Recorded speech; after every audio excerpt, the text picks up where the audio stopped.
Blenders, and welcome to episode number 110 of ReelBlend, a podcast that's about to tell you everything that happens in A Quiet Place Part 2. Remember Quiet Place Part 2, kids? That movie was supposed to come out about 3 years ago. We were told to keep quiet, but we're not doing that. There you go. On today's show, we're going to continue to discuss everything that's happening with COVID-19, obviously, and the industry as things have continued to develop. It was really funny. Jake got a message from a friend who was listening to just last week's episode and saying, boy, you have no idea how much things have changed since you guys were able to record. But of course, as you guys are probably as exhausted from all of this as we are, we're going to try to do a sort of upbeat show. You know, like obviously we're going to pay attention to everything that's happening. And of course, we're treating this with the utmost respect. But we really want this week's episode and all the subsequent episodes that we continue to do during this difficult time to be a nice distraction from your week. And we're going to find all different exciting things for us to discuss in the realm of movies and entertainment and dip into some television as well, too. We're going to have a recommendation list for some streaming things, some streaming options. But in general, it's going to be the four of us hanging out. Three of us talking, one of us glaring at us judgmentally, as we tend to do each and every week. So without further ado, obviously, I'm Sean O'Connell, the managing director here at CinemaBlend, and I am joined, as always, by, I wish you could see him because his Ready Player One hat is gorgeous. It's Kevin McCarthy of Fox 5 in Washington, D.C. Hi, Kev. Good afternoon, Sean, Jake, Gabe. I am honored we are doing this show together, and we get to hang out once a week on Skype all together for about 2 hours, and it's fun, man. I'm looking forward to it. I mean, I say fun in regards to talking to you guys. I mean, obviously, we're in a very serious situation, but I'm just thankful that we have the show, and it's kind of an excuse for us to, talk about movies and kind of like do our normal thing because we're all living very abnormal lives right now. It's very strange. You saw that hero shot of Spielberg on the set of West Side Story? Did you see that? Yeah, man. Oh, God, that was like so beautiful. Yeah. It was like almost as if he was posing for his Rushmore chisel to be put on the ReelBlend Mount Rushmore. All right, y'all can't see him either, but Jake Hamilton of Fox 32 in Chicago is holding up a sign that says, "We cheated, get over it." Is that what that says? Oh, no. Yeah. I'm sorry. He's wearing a Houston Astros World Series championship. No, Sean, you lean back so I can see. What is that movie that's never going to get released? Yeah, that's what it says. Oh, sorry. I couldn't see. Yeah. Sorry. Oh, no. Hey, buddy. It's my Snyder Cut shirt. Hi, Jakey. How are you? Shots fired already. You're like 3 minutes into the show. Since all sense of social structure is collapsing, does that mean we don't have to listen to Gabe's rap signs anymore? Yes, it's a free-for-all. in the pandemic, nobody raps. Let's see. Mention no Krasinski for those that didn't see the tweet. All right. Gabe is mentioning that I should tell y'all that John Krasinski, obviously, who was the last person that we spoke to in civilized society, is not going to be on this episode of ReelBlend because clearly his movie has gotten delayed. And we're going to get to the delays in a second about all the different films that have pushed back. And wisely, that's one of the films that said, look, we cherish the theatrical experience and we'll be back when everything is back to normal. And so we'll hold our John Krasinski interview closer to whenever that film gets released, obviously. And that was part of my joke of us wanting to tell you everything that happens in the film because it's one of the last movies that we got to watch together as a group. It might be the last movie that we got. I saw The Hunt. I did go see The Hunt right after that. Well, let's maintain some consistency in an otherwise chaotic world and remind you guys that we have a community page over on Facebook. So if you want to head over there and join in on the fun conversations that the Blender family is having, you can go over there and like that page, start posting some of your own opinions and engage in some of the conversations that are already going on over there. We're going to continue to post our episodes on CinemaBlend's YouTube page. So if you would rather stream the show, head over to youtube.com/CinemaBlend and subscribe. And of course, we're available on all of your favorite podcast apps. Thank you very much. We're going to have a review from a fan later on in the show as well, too. And we'll transition over into the weekly poll. Kev, you got something? Well, you just said something interesting. Is the last movie each one of us saw in theaters? Jake and I was Quiet Place 2, and Sean, you're The Hunt. Those are the last films we saw in. That's the last films we saw in theaters. I mean, for now. Yeah, for now. Poor Gabe says, unfortunately, now I can't say unfortunately because that man was on our show, but he says his last film that he saw in theaters was Bloodshot. Oh, wow. So yeah, not the ceremonial film that you want to. Did you pay to go see Bloodshot? No, he went to a okay, press screening. good. Yeah. To be fair, no one paid to go see Bloodshot. Well, I want to ask you guys an interesting question when we get to that conversation, but this will be a pretty fun debate, I think, when we get into some of this. But the weekly poll, we asked, since most of us are stuck at home in this. It's not quite mandatory quarantine yet, but I think most of us are doing our part to flatten the curve, according to a term that everybody's using. So everyone's doing their best to stay at home as much as physically possible, not going out unless it's an essential trip. I've been working from home for a long time. I know a lot of people listening to it are also getting adjusted to schools being closed and kids being at home and job shifting work schedules. So we asked you what streaming service is going to be your new best friend now that you're stuck from home. I'm not even going to give you guys a chance to decide because Netflix dominated with 70% of the vote, followed by Hulu, 14%. The Criterion Channel, Gabe had maybe add to it, got 4% for you highbrow ReelBlend listeners, and other the Criterion got 12%. Channel. Yeah, well, I mean, there's good movies on the Criterion Channel. You pretentious asshole. The others that got some voted.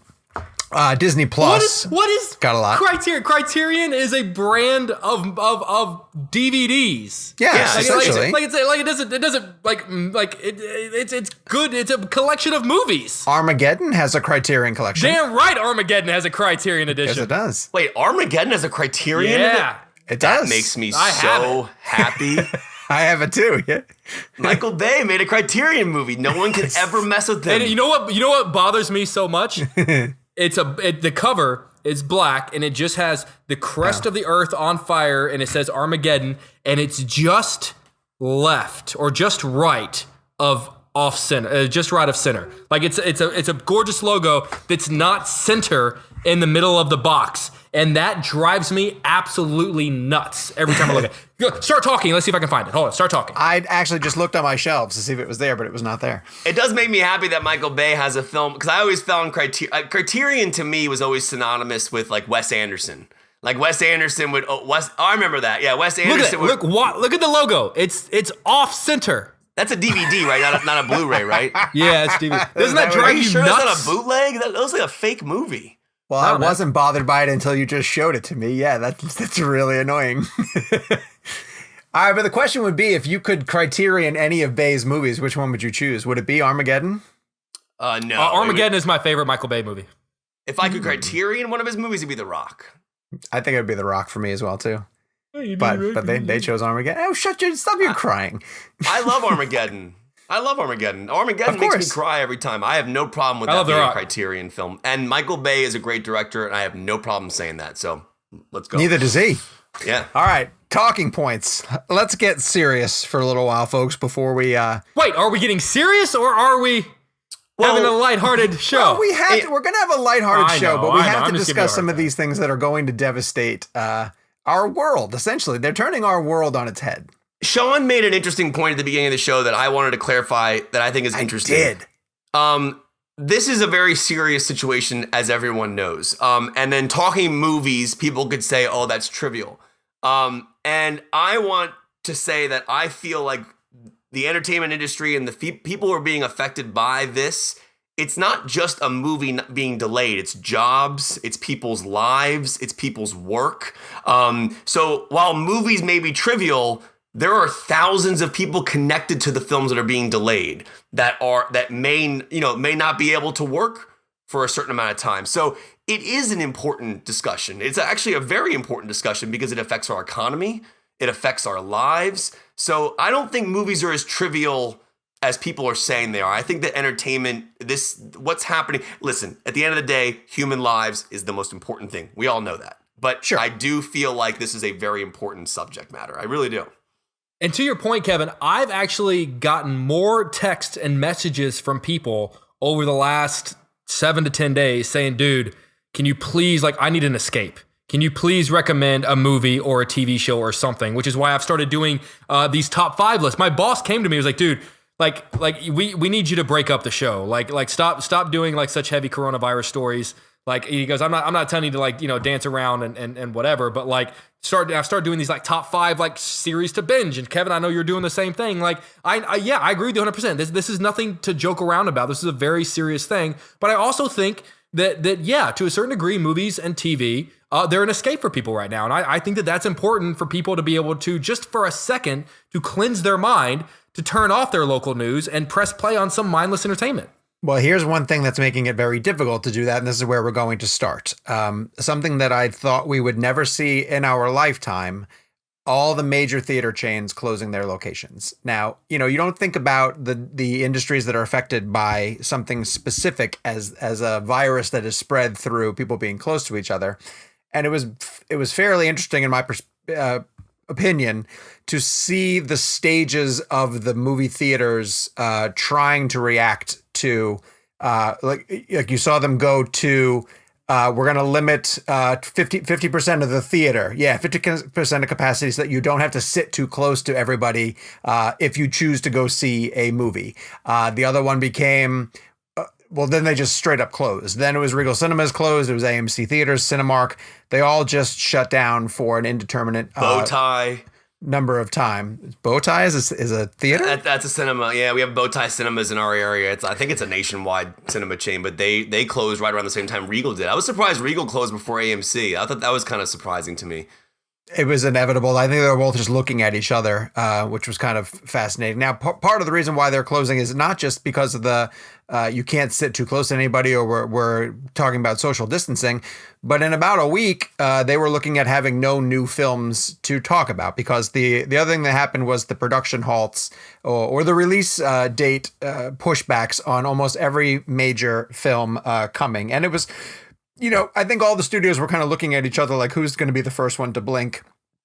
And you saw Fast 9 obviously push back in light of the Bond film pushing back. Those are films that have a global marketplace. And we were talking about, I think the last time we were all together, these are ones that have such a need on other markets like China, like Europe, that if they can't have access to them, they're going to take such a hit financially that, of course, they're going to push back. But then it started to become every film. It was Quiet Place 2, as we mentioned. People were really looking at Disney because they had a handful of big ones on the horizon, from Mulan to New Mutants. Then they started looking ahead to Black Widow, and it started to become like, how far out are we going to do this? Now, I'd have to look at the calendar again. I'm not quite sure how far out we are. I think Wonder Woman in June might be the only film that's still currently holding on to the release date that it has. And they went so far as to put out a poster that said, "See you in 84 days." And I don't know if that was a mistake or if that was them defiantly saying, look, we're coming out in June no matter what. But obviously this situation changes on a day-to-day basis. I want to ask you guys this as we get into this. Once the theater started to close, the conversation became... put these movies on VOD, and some of the studios are answering it. Universal is releasing The Invisible Man and Emma and The Hunt, films that will still be in theaters right now, are going to VOD a little bit early. You're seeing Warner Brothers is putting Birds of Prey, Just Mercy, and The Gentleman are going to VOD. So the Universal's movies are coming out on the 20th. The WB ones are coming out on the 24th. We are seeing obviously a large call to put other theatrical films on VOD at a price point that makes it justified from the studio's perspective. Because look, if we're all going to be quarantined for the next 8 weeks, do we want to see the big movies in theaters? Jake, you're saying no. Tell me why. No, I think that's absolutely... I'm sorry. I think that's ridiculous. There's a giant difference between releasing films that have already been in theaters that have, for the most part, already made the money they're going to make. Like Invisible Man did really well, and right. Theaters are closed. That's all it's going to make. Hunt was DOA whenever it came out. The Gentleman, Birds of Prey, they all came and went like they had their time. You're putting them out early. Okay, that's great. But this idea that because you're stuck at home that you should get to see Mulan early. I'm sorry, that's just ridiculous. It's not going to happen. These movies that cost hundreds of millions of dollars, that need to make hundreds of millions of dollars back to even get back into the black, it's not going to happen. And also, like, I'm sorry, who wants to see it that way? Like, you could tell me right now that Mulan is available to watch on Disney Plus, and I would not watch it because that is the theaters are going to come back. They just are. They're going to come back, and the movies like that are worth waiting for. They just are. I would rather wait and maybe catch up on a couple of TV shows that I haven't seen than sit there and demand all of these movies like a selfish child demand to have them right now. I think it's ridiculous to ask for the studios to put them out early. And if you're a true, genuine movie fan, you shouldn't want to see those movies cooped up at home on your TV screen. You should say, no, I'm going to wait for the theatrical experience because that's what a movie fan should do. Interesting. Kevin, I know you're a huge fan of theatrical experience. You must have an opinion. Yeah, I mean, it's interesting because there's so many layers of everything you just kind of put out. There were so many different emotions we all went through over the past couple weeks. By the way, do you guys find the word indefinitely to be a little misleading? Like if you say a movie's I feel like you say Black Widow is postponed indefinitely. It sounds like it's never coming out. Like indefinitely sounds like forever, but I feel like that's just a misinterpretation of the word. Yeah, no, I agree. I just feel like that word feels different. But to Jake's point, I'm always going to be a theater guy. But I know that not everybody has access to movie theaters. I am scared about what this is going to do to the future of cinema. This is going to be a massive change. I think this is going to be, if studios start seeing great returns on money with these VOD releases, that's going to become something that's on their mind. And you also think about it from a family's perspective. Again, you're talking to somebody who saw Dunkirk 6 times in 70 millimeter IMAX. I mean, I am a theater. That's my thing. That's like I will always go to a movie theater over watching a movie at home. But like in 1917, for example, that came in the mail as a screener. I still went out and saw it that night at a press screening because I wanted to see it in the cinema. But you have to think about families. Trolls World Tour, that's a smart move on Universal's part. April 10th, VOD, families. I think that one's going to be $20, I believe $19.99 for a 48-hour rental period. But then questions started arising, as Sean just said, about other films. Would you pay $50 to watch Black Widow on VOD? Would you pay $50 to watch Mulan on VOD? And I'm with Jake. No, I think we just need to wait because those are films that need a theatrical experience. But right now, I think a film like Trolls, as much as I love the theatrical experience, if you can give that to a family for $20 and a family of 5 can watch the movie, I'm okay with that. I mean, right now we are in a very unprecedented time where we don't really know what we're doing. Studios are all trying to figure out what to do with their releases. But you also got to think about the trickle down effect, right? The trickle down effect of what's going to happen next year. So if all these movies are pushed back to certain dates, though next year is already booked up, right? Isn't next year already? No, but all major productions have stopped.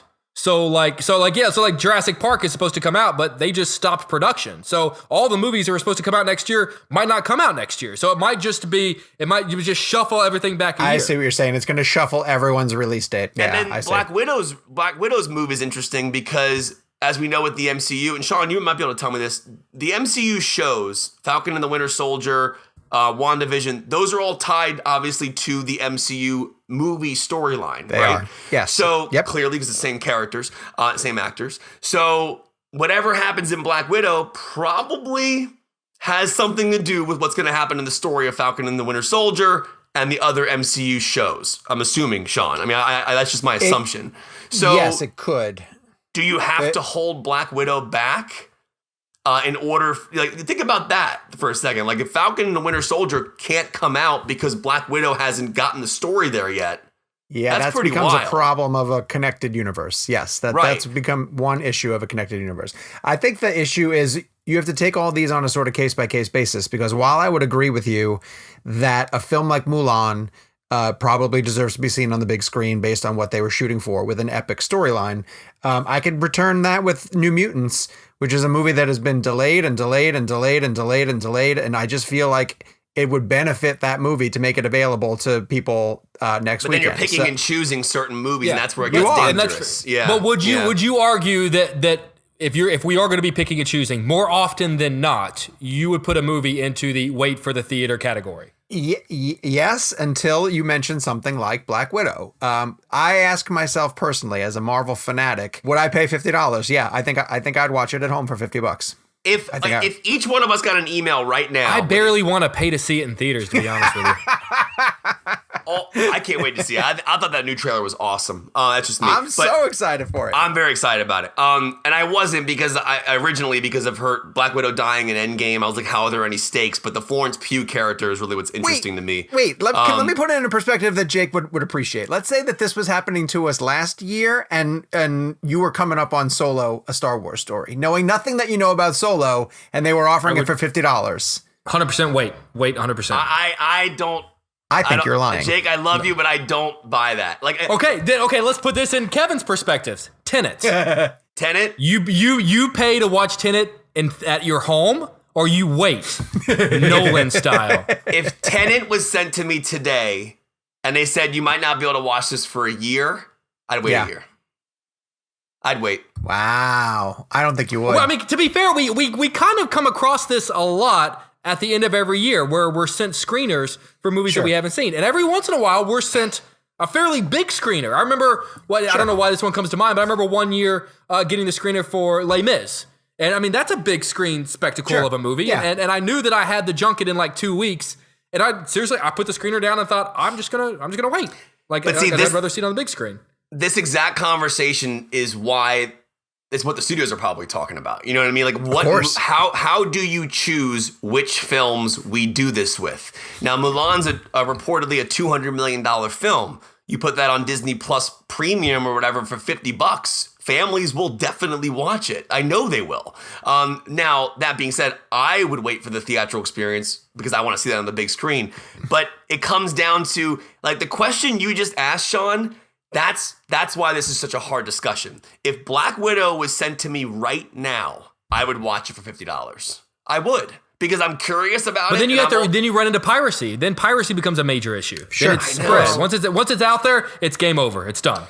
But I mean, you could argue that about like any of these Netflix movies and things like that. I mean, like, again, they're not box office revenues on Netflix films, but sure, it's true. And the reason why you push back a movie like Mulan or Black Widow or No Time to Die is because if it releases domestically when our theaters were open and all the theaters in China, there was like 70,000 theaters closed apparently at one point, according to the Hollywood Reporter. And that's where you have to think about it. If it comes out in the States, of course it's gonna be pirated in other countries. So Gabe, yes or no, thumbs up or thumbs down? They send you Dune. They say Dune's available for $50. Otherwise, you might not be able to watch it for. You might not be able to watch it for 2 years. Dune, thumbs up or thumbs down? Let's just call it 2 years. 2 years. Thumbs down. You don't do it. You wait. He doesn't watch it. He waits. That's my man. Here's where it gets interesting. Wow. Like, there are, at least, and I think we could all agree on, there are certain filmmakers that you have to see in theaters. So, no, I would not watch Tenet. I would not watch Tenet at home. I would not watch Tenet at home. But the situation is that you physically cannot go watch it in a theater right now. We're in an unprecedented time. But we know it's going to come out eventually. Like, we are going to come out of this. Yes. And I agree with that. And that's a great way to think about it. But you think about Tenet, for example. Tenet is shot on specific cameras that need to be seen on a 70 millimeter IMAX screen. That's why I wouldn't watch that movie at home. Black Widow, from all I know, was shot digitally and just with regular scope. I don't know. I don't believe they shot with IMAX cameras. They might expand it for IMAX at some point. But that's a movie that I would be okay with watching at home. While it is a big screen experience. Okay. All right. I got a better question. Hypothetical. All right. Then we're going to move on. All right. Rewind back to April of last year. This all happens last year. We are approaching April. Avengers Endgame is about to come out. Ooh, okay. Sean O'Connell. All of this happens. I would watch it on PJ's Apple Watch. I don't care. I'd watch Endgame. The way God intended. All right, Jake, let me ask you that question. Would you watch Endgame if it was sent to you right now if you hadn't seen it? No, absolutely not. Even the most anticipated movie of all time arrives in your email box, you wouldn't watch it. No. Oh, I'd watch it in a heartbeat. What if they told you, Jake, 2 years until you can see it? Here it would be my biggest issue is if all of my friends were watching it and then I had to worry about you assholes keeping it quiet. Spoilers. Like I would be concerned about being on like social media. Like it would be the same thing of like, okay, I'm not going to watch the Game of Thrones finale, but it's still airing. That would be my concern. So I think we all basically would bend one way for certain films, but we would not bend one way for other films. And so that then becomes a question of what do you do if you're a movie studio?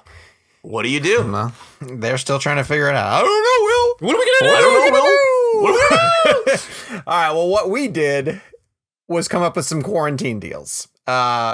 We're constantly, as you guys know, texting each other in the text chain and recommending things to each other and commenting on things that we're watching. And there are certain titles that we are always yelling at the other people for the fact that they haven't watched them yet. Jake is constantly yelling at Kevin for not having watched Lost. We berate Jake for not watching Better Call Saul. And so we're rectifying that. We have agreed with no stakes on the line whatsoever. It's not like anyone has to watch a Human Centipede film if this doesn't happen.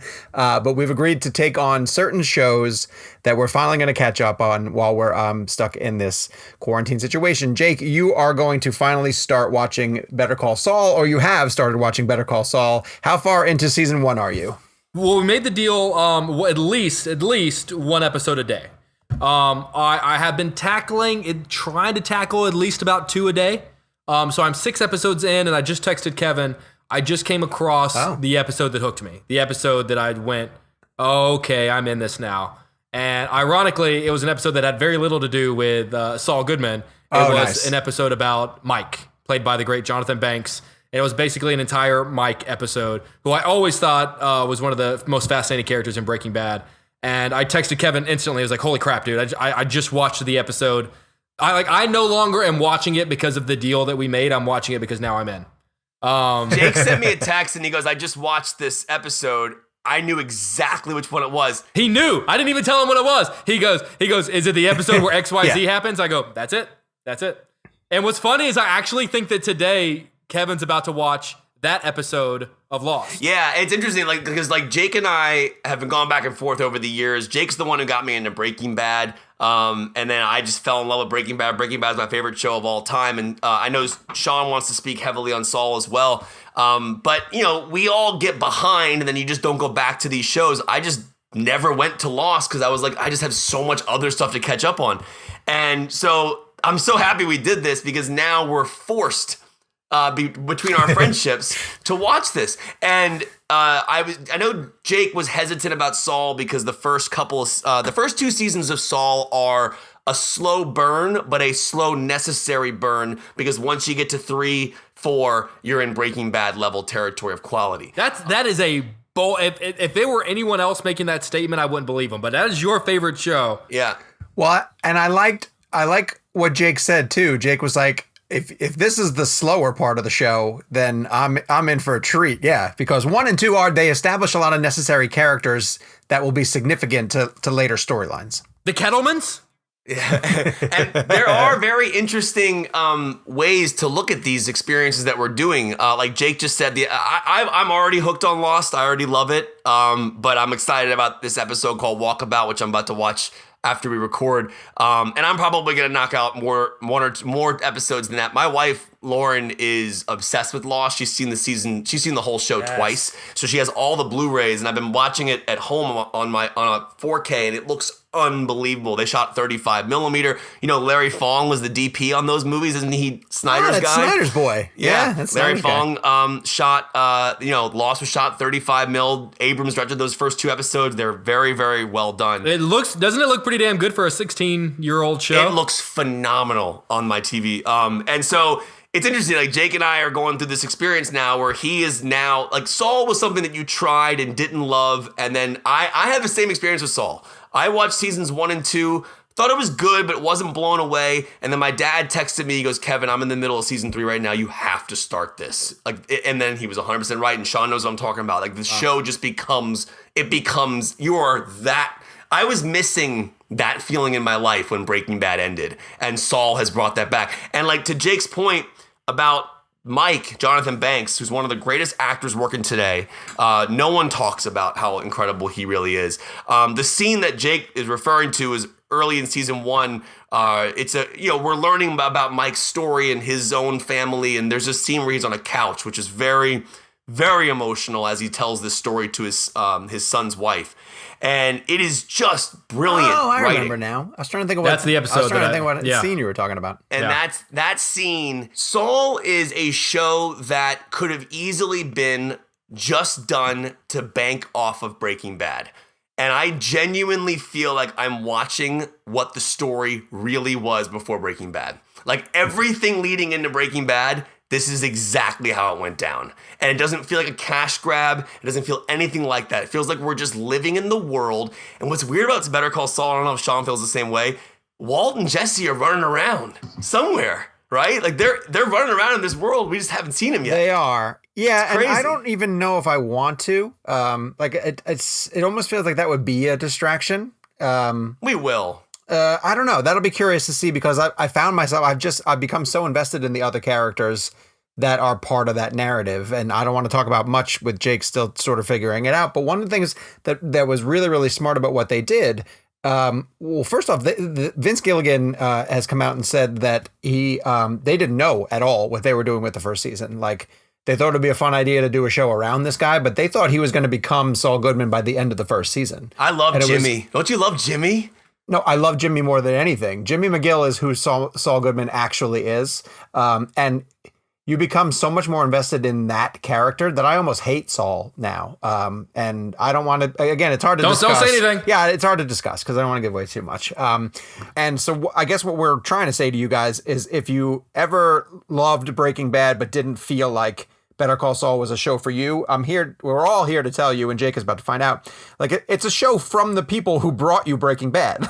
And it's like the level of acting is on par. It's all the characters, it's Gus and it's Mike and obviously Jimmy and Saul and new characters who you just become overwhelmed by. It's phenomenal on every level. Jake, you had one last thing to throw in. Yeah, I was just going to say one thing. Kevin and I made this deal where we're each going to watch at least one episode a day. Kevin's going to get through Lost and I'm going to get through Better Call Saul. But it is, if you think about it, really kind of an unfair deal because there are only 10 episodes a season for Better Call Saul. And Lost started 22. Yeah, Lost started at a time where they were churning out 22 to 25 episode seasons.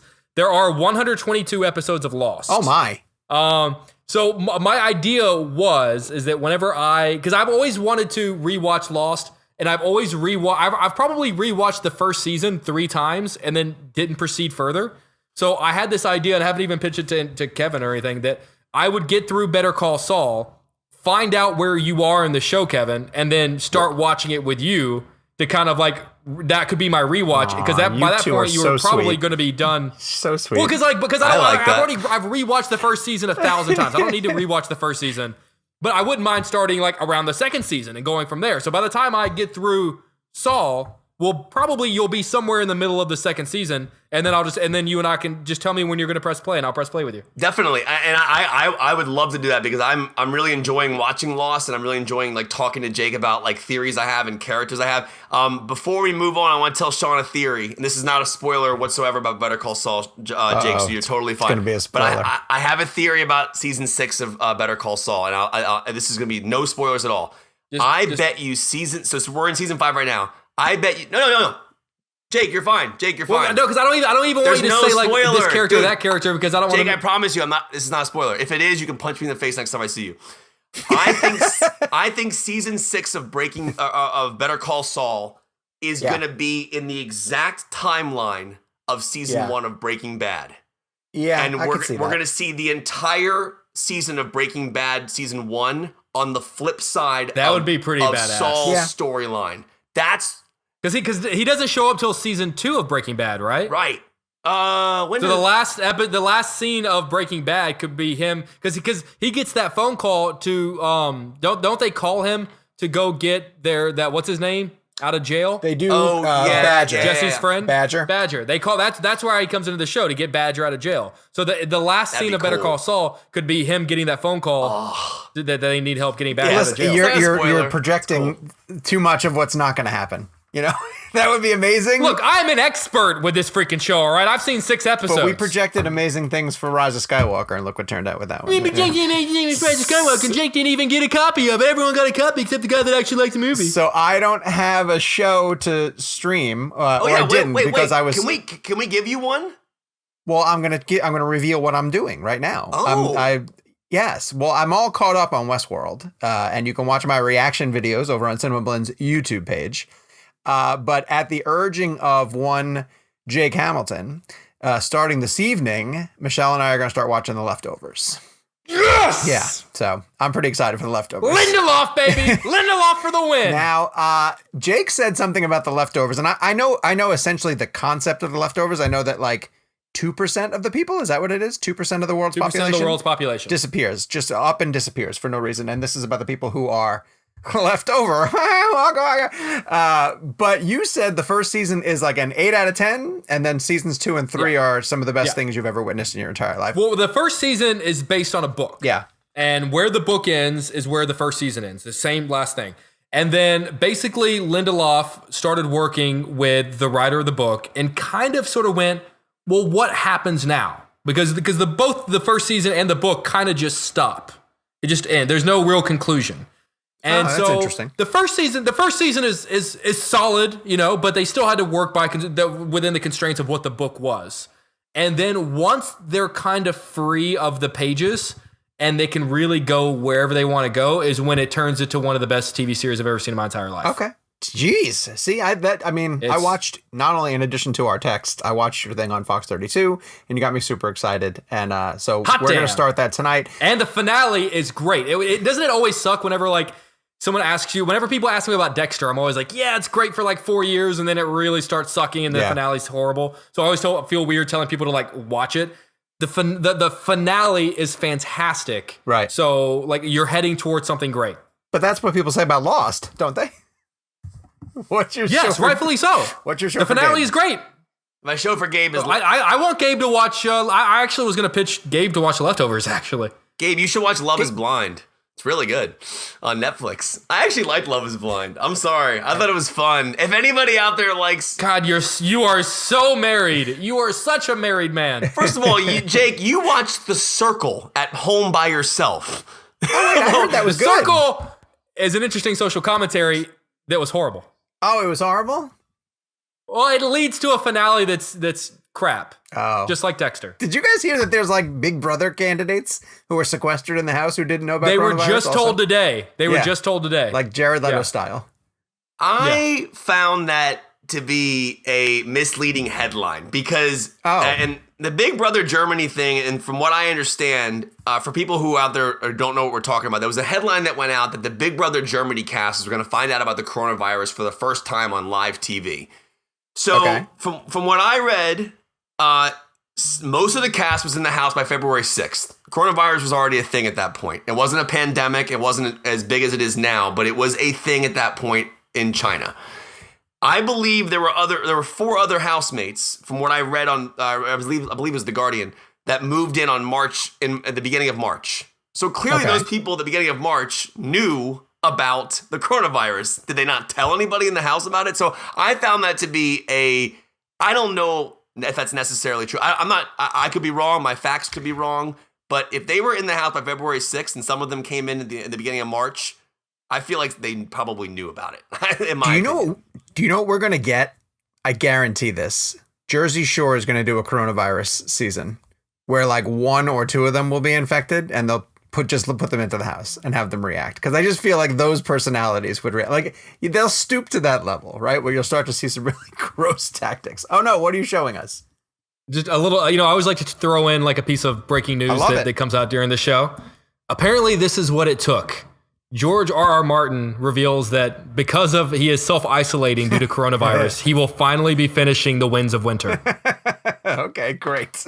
Let's it see. Literally took a worldwide pandemic for George R.R. Martin to finish that. All right, so we're going to move on to This Week in Movies, our segment where we normally talk about what's coming to the multiplex, but since everything has shifted and things are not opening anymore, we went ahead and looked at some trailers for movies that are going to be coming to streaming services near you. We want to start with a Netflix movie that's coming called The Platform, and it's pretty funny. We all watched this trailer, and I think our immediate reaction was, oh, this is Snowpiercer, but with a really bizarre twist. Jakey, you want to set it up?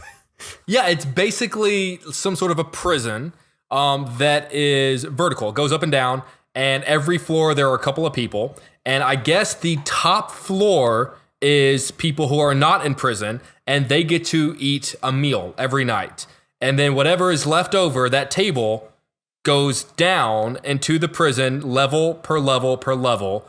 And the social commentary I get from the trailer is that we all consume more than we should. And if we only consumed what we needed, there would be enough to go around. And the idea is you only get what's left over from the people above you, but in theory, please be a good person and leave enough for the people below you. And naturally, that doesn't happen. And it's a pretty obvious social commentary. That being said, it does look really interesting, and I want to see it. Well, aesthetically, it looks really wild. Like just the symmetry of this building structure that they are in as the table is getting lowered from one level to the next. These people can almost look up and see the people that are above them on the proverbial food chain. And there's a suggestion that if they were to go down below, it's a bit of a nightmare. So yeah, I'm kind of all in on where this is going. Yeah. So that's coming to Netflix. That is a movie I would say, drop it now. I want to see it. Yeah, we watched a trailer for a movie called Below the Man Down, which when Kevin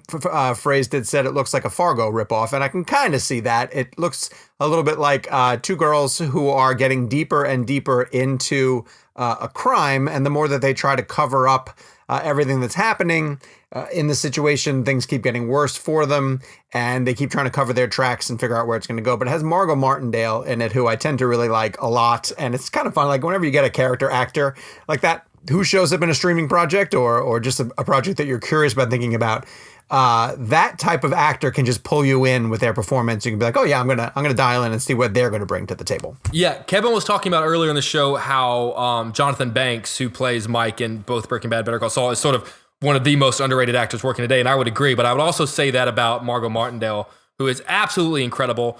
She was amazing in what I believe was the second or third season of a show called Justify with Timothy Olyphant. Oh, and that's another movie or show I really want to watch. Great show. And then also she was great throughout a series that I consider to be one of the best series in the history of television, which was The Americans. She was great in The Americans. I think you've called 7 shows now the best show in the history of television. No, not the. Among the best shows I've seen. And trust me, I've seen a lot of bad shows. Trust me. Yeah, that's a good quantifier. But The Americans is incredible. Margot Martindale, in every scene she's in, instantly, doesn't matter who she's standing next to, like she grabs my attention. She's absolutely amazing. Yeah. And I get that Fargo reference, Kev, because 100%. That's exactly what William H. Macy sort of did. That's what Frances McDormand sort of did. So even though it's set in a community that you're not that familiar, this looks like a Norwegian fishing village of some sort, or I think it's New England actually. But it looks like an homage to the Coen brothers. I mean, again, it's not a bad thing. I mean, so many filmmakers watch other films and get ideas, and that's how filmmaking works. It just reminded me of Fargo. If you're gonna rip someone off, that's a really good duo to rip off. Steal from the best. And the final one is an Apple TV film that's coming out, which is very funny because they had the premiere for this in Memphis a few weeks ago before all the chaos happened. And it's called The Banker, and it stars Sam Jackson and Anthony Mackie. And Mackie, again, is one of these guys who seems to be working really hard and popping up in a lot of different places. Yes, he does have Captain and the Winter Soldier coming on, but this is another film that... I don't know how to describe this one. How would you guys describe The Banker? What did it look like to you? Is there something you can kind of compare it to? I mean, I like Anthony Mackie. I like Samuel L. Jackson. I mean, I'm interested in seeing it just based on the trailer. Looks interesting. Did it look original? I couldn't really. I can't quite. I feel like I've seen it. It looks fine. It looks fine.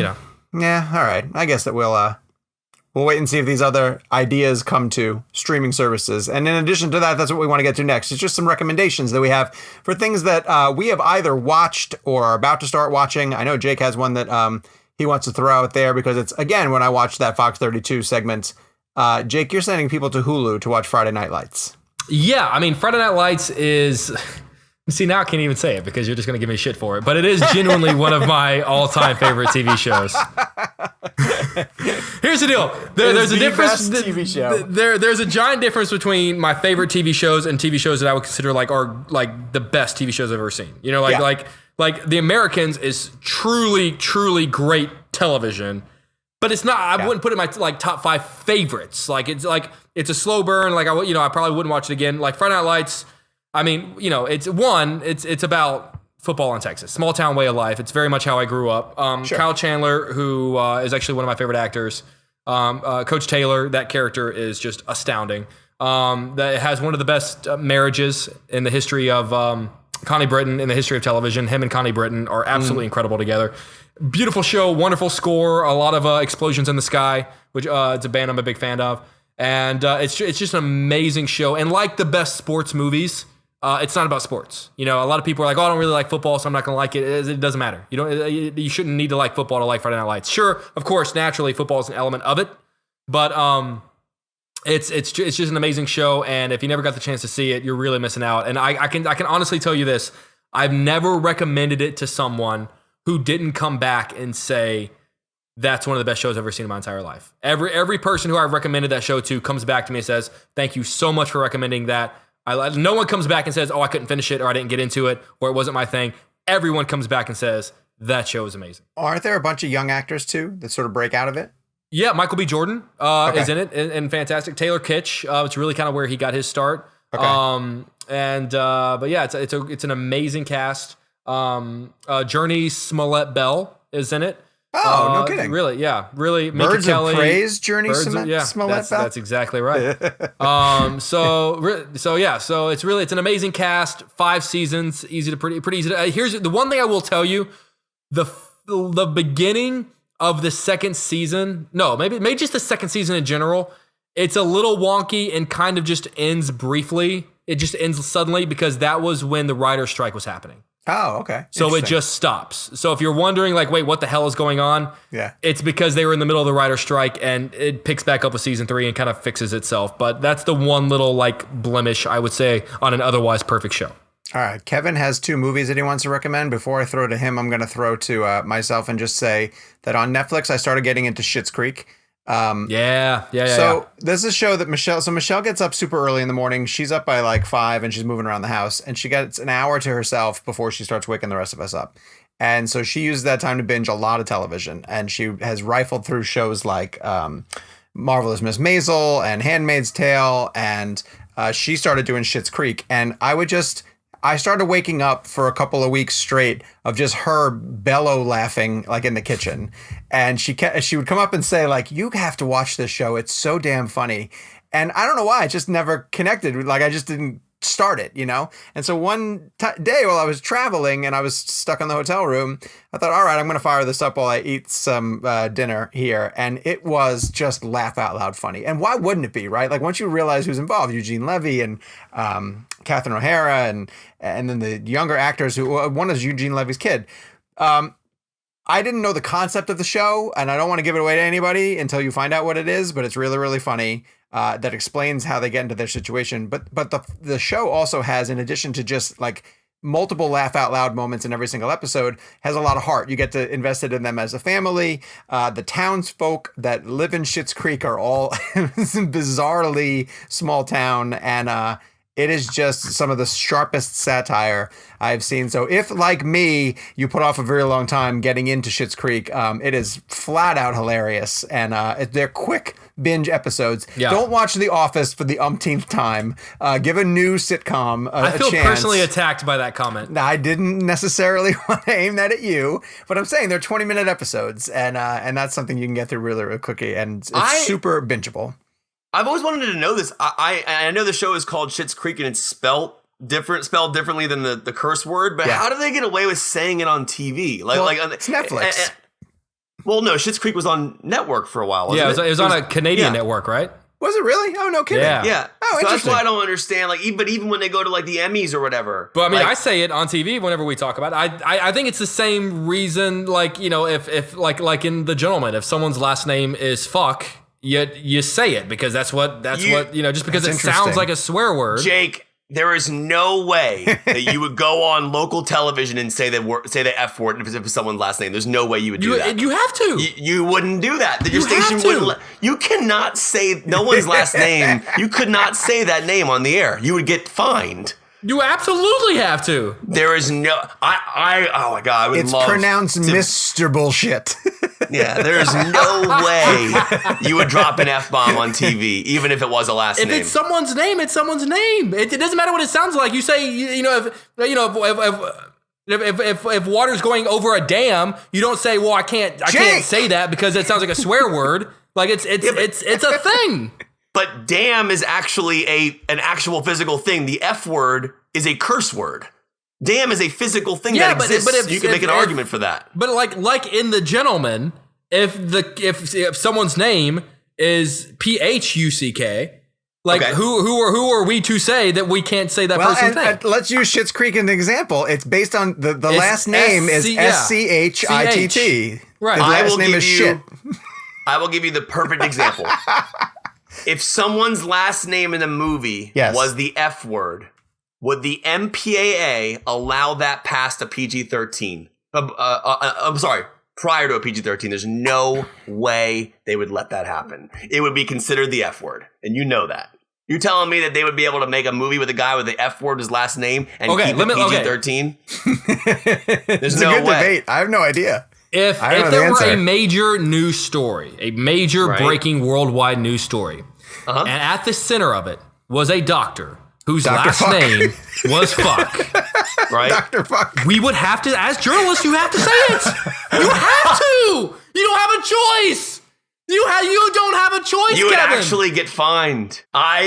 I would love to see Jake in that situation. There is Dude, no way everybody you would would dance say that around word it. on You'd be like, TV. Dr. Of course, I Fuck. said Schitt's Creek on TV. That's different. That's a show that people know about. To say the F But word. my point is that if someone that we came into the news whose last Right. name was fuck, we would have to say it. You don't have Okay. a choice. The news is news.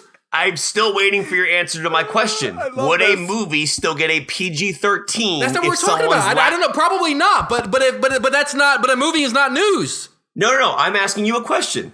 If someone's last name was the F word, I don't know. If it was a true story about a guy who did something wild and crazy in this world that we've probably all reported on by that point, Yes. then they would probably have to give it a pass. I don't buy it. I think that Now, word. if it's for a joke, like Meet the Parents, then you know they were like then it I got obviously it, I becomes a got different it. thing. Like if Clint Eastwood made a movie about the guy who stopped the Atlanta bombing and it wasn't Richard Jewell, his name was Richard Fuck. Then you have to do it. The title of the movie would be Yes. Richard Fuck.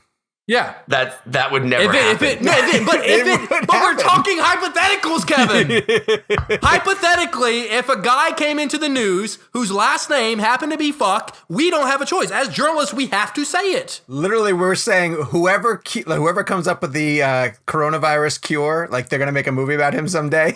It better not be. He will be played by Tom Hanks. Yes, he will be. It better not be Dr. Fuck, or we're Or Kevin's doomed. not going to cover that story at all. All right, Kevin, Not you do happening. have two movies that you want to recommend though for people to stream. God, that went off the rails fast. Do you remember them? Yes, I do. Fire away. So I was going to do Better Call Saul, obviously, for the streaming, as you mentioned, Sean. Yes. And then I was going to do True Lies, which is on HBO Go and Now, which is like it? really the only place you can find that film that I've seen in HD in widescreen format. So if you're a True Lies fan, it's not available on Blu-ray. And it's one of my favorite James Cameron movies ever. If you have an HBO subscription, you can go right on to HBO On Demand, or you can go into your Amazon app, and that will have the HBO layer there. And you can find like True Lies is there, Upgrade is there, Warrior is there. But True Lies, if you really want a full-blown HD widescreen format of that movie, the way it was intended, That's the only way that I've seen that you can see it, unless you fly on a United flight, which is how I had to watch it for a long time. That's how I had to watch True Lies. Nuts. I had to watch my only route to True Lies because I bought this DVD that the ratio was so messed up. It was like 4:3. It was cutting off the movie. It looked terrible. You can't find that film anywhere on HD to purchase. And so that's the way I was watching it. Do you have it on just like a regular DVD? Yeah, I was watching it on airplanes because I needed my True Lies fix. And now it's there. So the other one I'll mention is just an obvious one for me personally. It was Jay and Silent Bob reboot. If you haven't seen it yet, it's on Amazon Prime for free. So if you have an Amazon Prime membership, you can actually go on there and watch Jay and Silent Bob reboot for free as part of your subscription. That's amazing. And so if you haven't seen it yet, and if you're a big Kevin Smith fan, it's an incredible film. We all loved it. And if you haven't seen it, now you can. It's on streaming. That's fantastic. I actually think, I wanted to watch that. I was going to say I'm going to watch it tonight, but I already agreed to watch it with Leftovers. We should do a live watch party, all three of us together, or four of us together. Fun. And do a little commentary. You know what? I mean, Gabe, maybe we could put that together. It's an idea. Well, there's that new Netflix party option. Oh, yeah. That'd be fun. Chrome extension. But Right Kevin, now, you Gabe is cannot mention that you're the one who was responsible for the Ben Affleck scene getting written into Wait, it. what? There's just I too don't much know what you're talking about. What's that? I don't know what you're talking about. I have no idea what you're talking about. All right, let's get to the blend game for this week. The hashtag underrated 90s blend. We've been working our way through the different decades, singling out titles that we viewed as underrated, and you guys also did an amazing job of playing along on social media, and we received 2 emails from folks, so thank you very much for the people who are going out of the way to contact the show that way. You could always email us at ReelBlend@cinemablend.com. Kev, let's start with you. What was your pick for hashtag underrated 90s blend? Yeah, so I'm gonna leave the name out of this only because it was a private conversation. But I'll tell you guys off camera. It's not like I'm hiding it from you guys. I'm just talking about for the air for our show. But one of my favorite movies of the '90s is one of the most disrespected action films that people just don't talk about. People forget about it. People make fun of it. And it's Last Action Hero. And I know that Jake likes that movie as much as I do. I love that film. But I remember growing up, and I'll get into why I loved it in a second, but the reason, the name I was mentioning at the top there, I remember running into somebody who was involved in that movie at some point, and I had a long conversation with that person about that movie and how much they didn't like that film because of kind of how it came out and what happened with it. And that always bothered me. I always felt like bad because I'm sitting there talking to this person, and I'm like, I love Last Action Hero. But then somebody who was tied to it, I heard that side of the story, which was the filmmaking side of it, which, is not it wasn't my experience with Last Action Hero. So it was interesting perspective to think about, talk to somebody who was involved in the film and their disappointment of the movie, but how much that movie meant to me. Mm-hmm. And I've said this on the show before. As a kid growing up, Arnold Schwarzenegger was my favorite actor ever. He was my hero. I always dreamed of meeting him. I used to have dreams that my dad was Arnold, or I was obsessed with Arnold. I mean, Terminator 2, as I've said, changed my life. So when I saw Last Action Hero, that was my dream. Was that kid sitting in a theater having that ticket torn, the gold dust flying everywhere, sits in a theater, jumps into Jack Slater 3 or 4, whatever it was, lands in that car, and then the most ridiculous stuff starts to happen. Vans are flying in the air and exploding. It was like one of the coolest things ever. And I kept thinking to myself, gosh, man, how cool would that be to be that kid? I think that kid went on to do Prehistoria, whatever that movie was, or what. But I mean, just to be that kid, to have filmed that movie with Arnold, but even the storyline, to be in the world of the movie, and this kid knew everything about movies. He reminded me of me. He just really reminded me of me. Not that I know everything about movies, but he was just a nerd about filmmaking and Arnold or his character Jack Slater. And that film's concept was so genius. The idea of going in and out of the real world, what things were real, what things weren't real. And then the way they played with movies, going into a blockbuster, the 555 number bit, Stallone being on the Terminator poster, T-1000 walking by them, Robert Patrick walking by them out of the police station. One of my favorite moments in that film was when Arnold's on the phone, I think it was with his wife, the character, and he has a tape recorder that goes, yeah. And it's just repeating over and over. So he puts the phone on top of the recorder and lets his wife continue talking to him while he walks away and talks to other people. And it's just a recorder of him going, yeah. Uh-huh. Yes, honey. Yeah. It's so great. And so I just always loved the comedy of that film. The action, the bad guy. I love when he goes, wait, the bad guy's over there. I mean, I just love that concept of a movie character. Yeah, but a movie, meta before meta was really a thing, right? Yeah. Like meta has always been a thing, but like this was like extremely meta. And to be in a world, I mean, think about how clever this is. A real world kid drops himself into a movie. He knows more about the movie than the character does. And the character almost doesn't even know he or she is an actor. Right. That is so interesting to me. And then don't they even come out of, I'm trying to remember, they come out of the movie at one point and then Arnold is a real person in real life. Like he's like a movie star. But then he can be injured, right? I think when they come out into the real world, he's vulnerable. Yeah. But he doesn't get it. Remember when he throws the dynamite and it goes out of the screen into the theater and rolls down the row of the movie? If anybody hasn't seen Last Action Hero, watch it again. It is so funny and so well done. It is a bit bloated. It's a long film. But if you're a fan of Arnold, I just feel like the movie was very underappreciated. And I've read Arnold's book. That movie bombed, right? No one saw Last Action Hero. It was a major disappointment at the box office. I was just looking up while you were talking about it. It ended up doing $50 million at the box office, which back in 1993, the leading box office title that year was Jurassic Park with like $330 million. So not a bomb, but by Arnold standards, by the time that movie came out, like he was raking it in general, and then that was kind of like the beginning of the end for him as a leading man kind of thing. Right, you're talking about like T2 Arnold, right? I mean, like Arnold is in his prime, and then $50 million for him, like you said, is not great. So that's why I have it as an underrated movie. I do feel that it was not well received. I believe critically it was not well received. I don't remember what the percentage is, but I do know that the film I feel like was not given a fair shot. It's got crazy heavy hitters behind it. It's directed by John McTiernan, who obviously did Predator with Arnold and did Die Hard, obviously, the two Die Hards.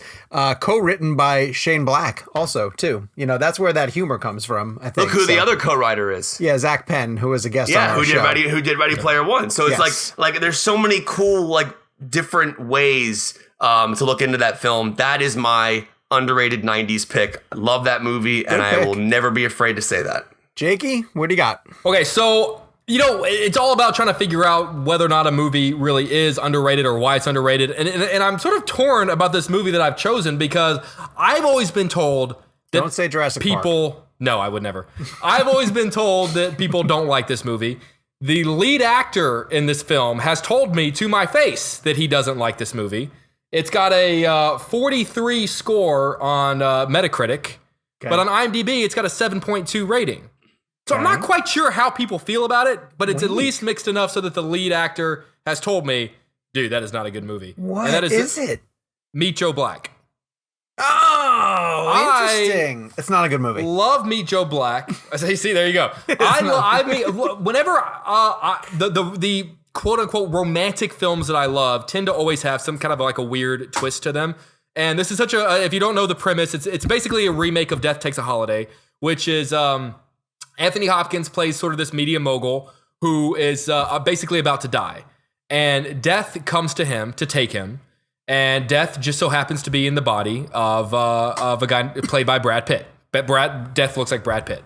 A ridiculously handsome Brad Pitt. It's Brad Pitt at his most Brad Pittiest. Holy Lord, in his Brad Pittedness. Late 90s Brad Pitt looked like quintessential Brad Pitt.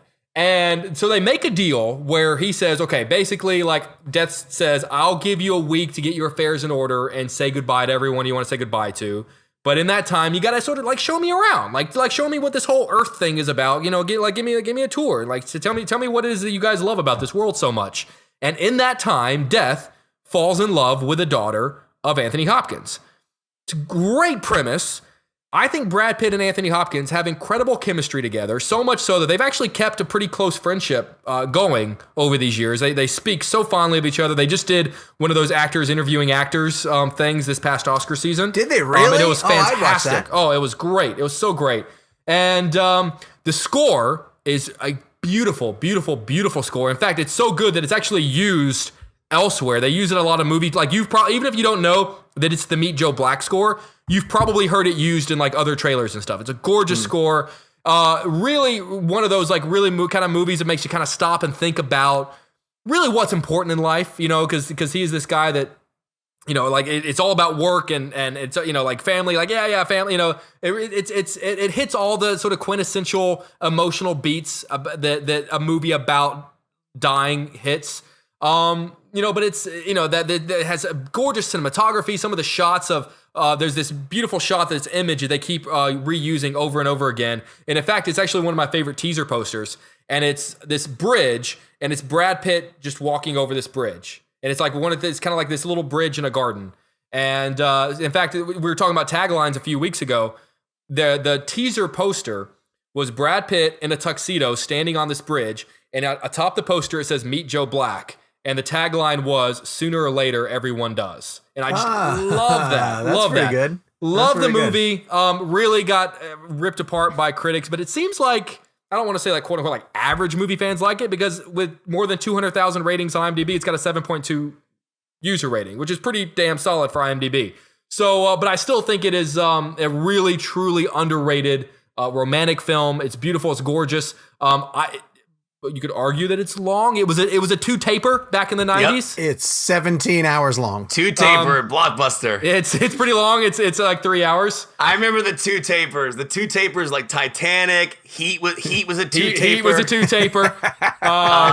Yeah. Meet Joe Black was a two taper. But I think it's a truly underrated and genuinely beautiful film. And it is on Netflix now if you've never seen it or want to give it a rewatch. And Jake, I don't know if you watched the special features in the Meet Joe Black DVD, where Brad Pitt actually wanted to offer up his favorite shows to stream. Oh, did you hear about Brad Pitt's favorite show that he wants people to stream? No, I did not hear this, Kevin. Really? What is You it? guys haven't heard I'm about not this going to yet? survive this quarantine if we have to keep doing this. But Jake, I'm surprised you didn't see this in the Blu-ray features. Brad Pitt's favorite movie to stream is Brad Schitt's Creek.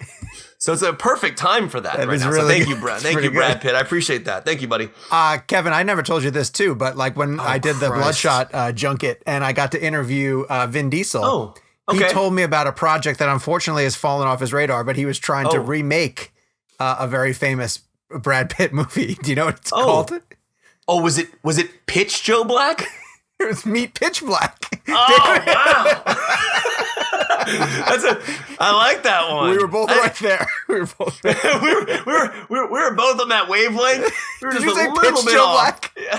Did you say Pitch Joe Black. I genuinely don't know what either of you get paid for your jobs, but whatever it is, it's way too much. All right, my pick for underrated 90s blend. I'm curious if either of you guys have seen it. I'm going to guess that you have, but I don't think that enough people have seen it. It's Sam Raimi's film, A Simple Plan. Oh my God. That was my second pick. That was going to be my second pick. I swear to God. Are you If it kidding wasn't me? me, Joe Black, it was going to be A Simple Plan. Great pick. And A Simple Plan, basically, I would argue, is a Coen Brothers homage, right? I mean, it was a very Coen Brothers type movie. 100%. In fact, Yeah. I think part of the reason why it didn't do that well is because it opened too close to Fargo. Great movie. And I just think people looked at it and sort of thought to themselves, I don't want to watch Fargo again or a lesser Fargo. And it's not that. And again, so if you haven't seen it, I'm not going to tell you any real details about it. I'll give you the basic setup.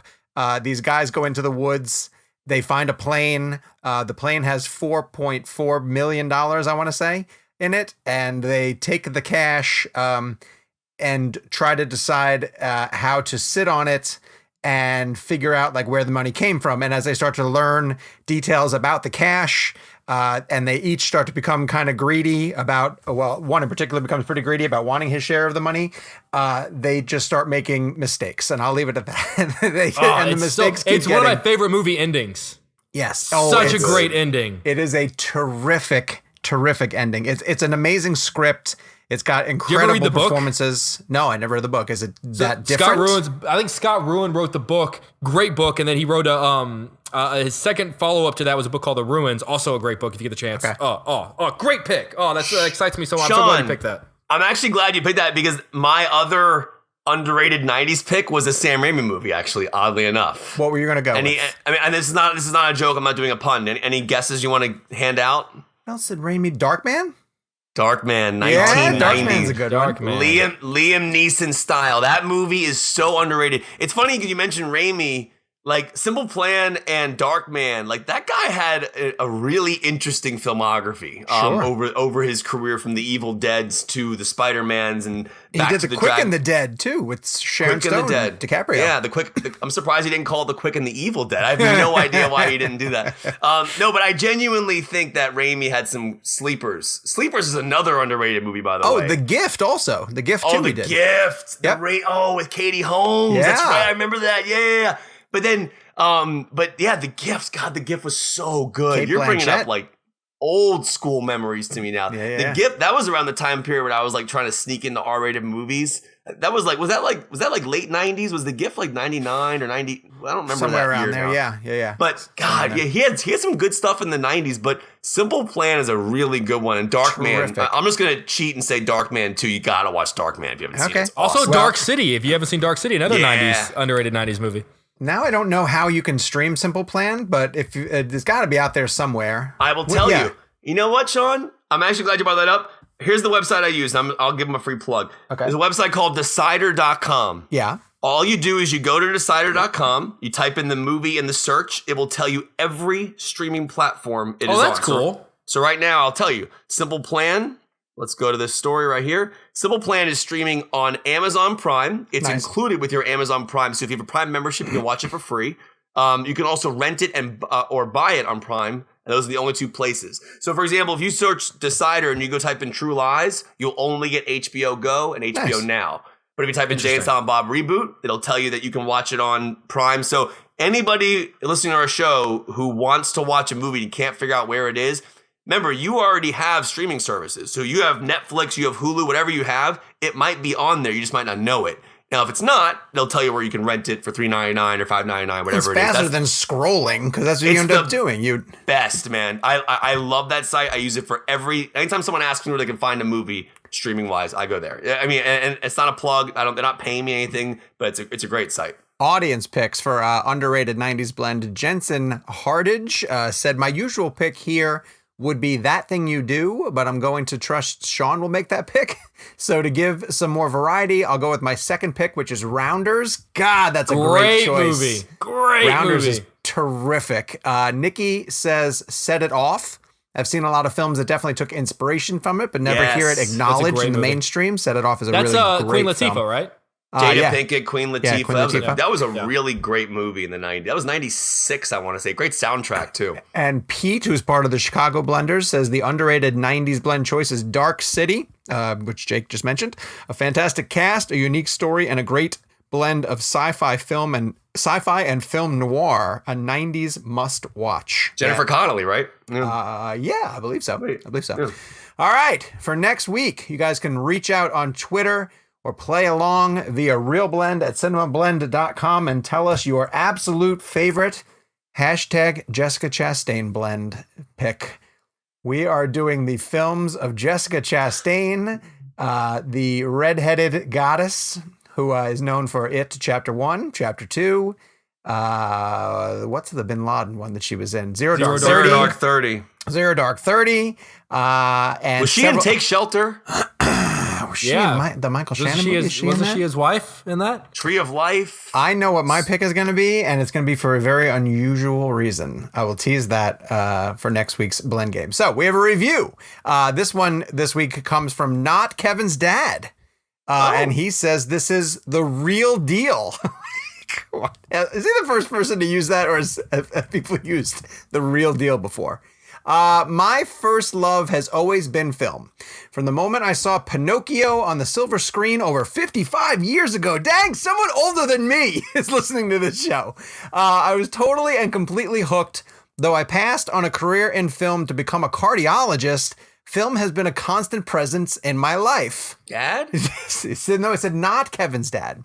Ask any of my kids who were forced to wait on a line to see a movie on opening night before online ticketing became a thing. The ReelBlend podcast has become a permanent fixture on my podcast set list. It is incredibly refreshing to hear people as passionate about cinema as I am. Their interviews with some of the greatest actors, directors, and writers working in Hollywood today are insightful and demonstrate their love for the craft of filmmaking. These interviews are some of the best I've ever listened to. At the end of each discussion, I am left with a better appreciation for the film in question, along with a deeper understanding of the filmmaking process. As a true film geek, I get to live vicariously through their adventures in Hollywood and beyond. I love their heated discussions about the films they love or hate, but I would certainly dial down the shouting over each other just a tad. While their puns can be extremely painful to listen to, I must end with one of my own. Oh, yeah. All right. Kevin, do you know which author Rian Johnson wanted to write The Rise of Skywalker? Which author... I love the deepness of this one. Did Rian Johnson want to write Rise of Skywalker? There's so many ways this could go. I mean, like, can you put me in a certain direction? I'll say this: it's a horror writer. It is a horror writer. Okay. That Rian Johnson wanted to write. Stephen King. I'm going to give it to Dean Koontz. That's a good. Wait, I'm trying to think of some other horror. Remember Dean Koontz? Blend. Well, this is like a classic. This is a vintage horror, old school horror. Oh, I know. It's R.L. Stein. No, it's not. It's Edgar Allan Poe Dameron. That's really good.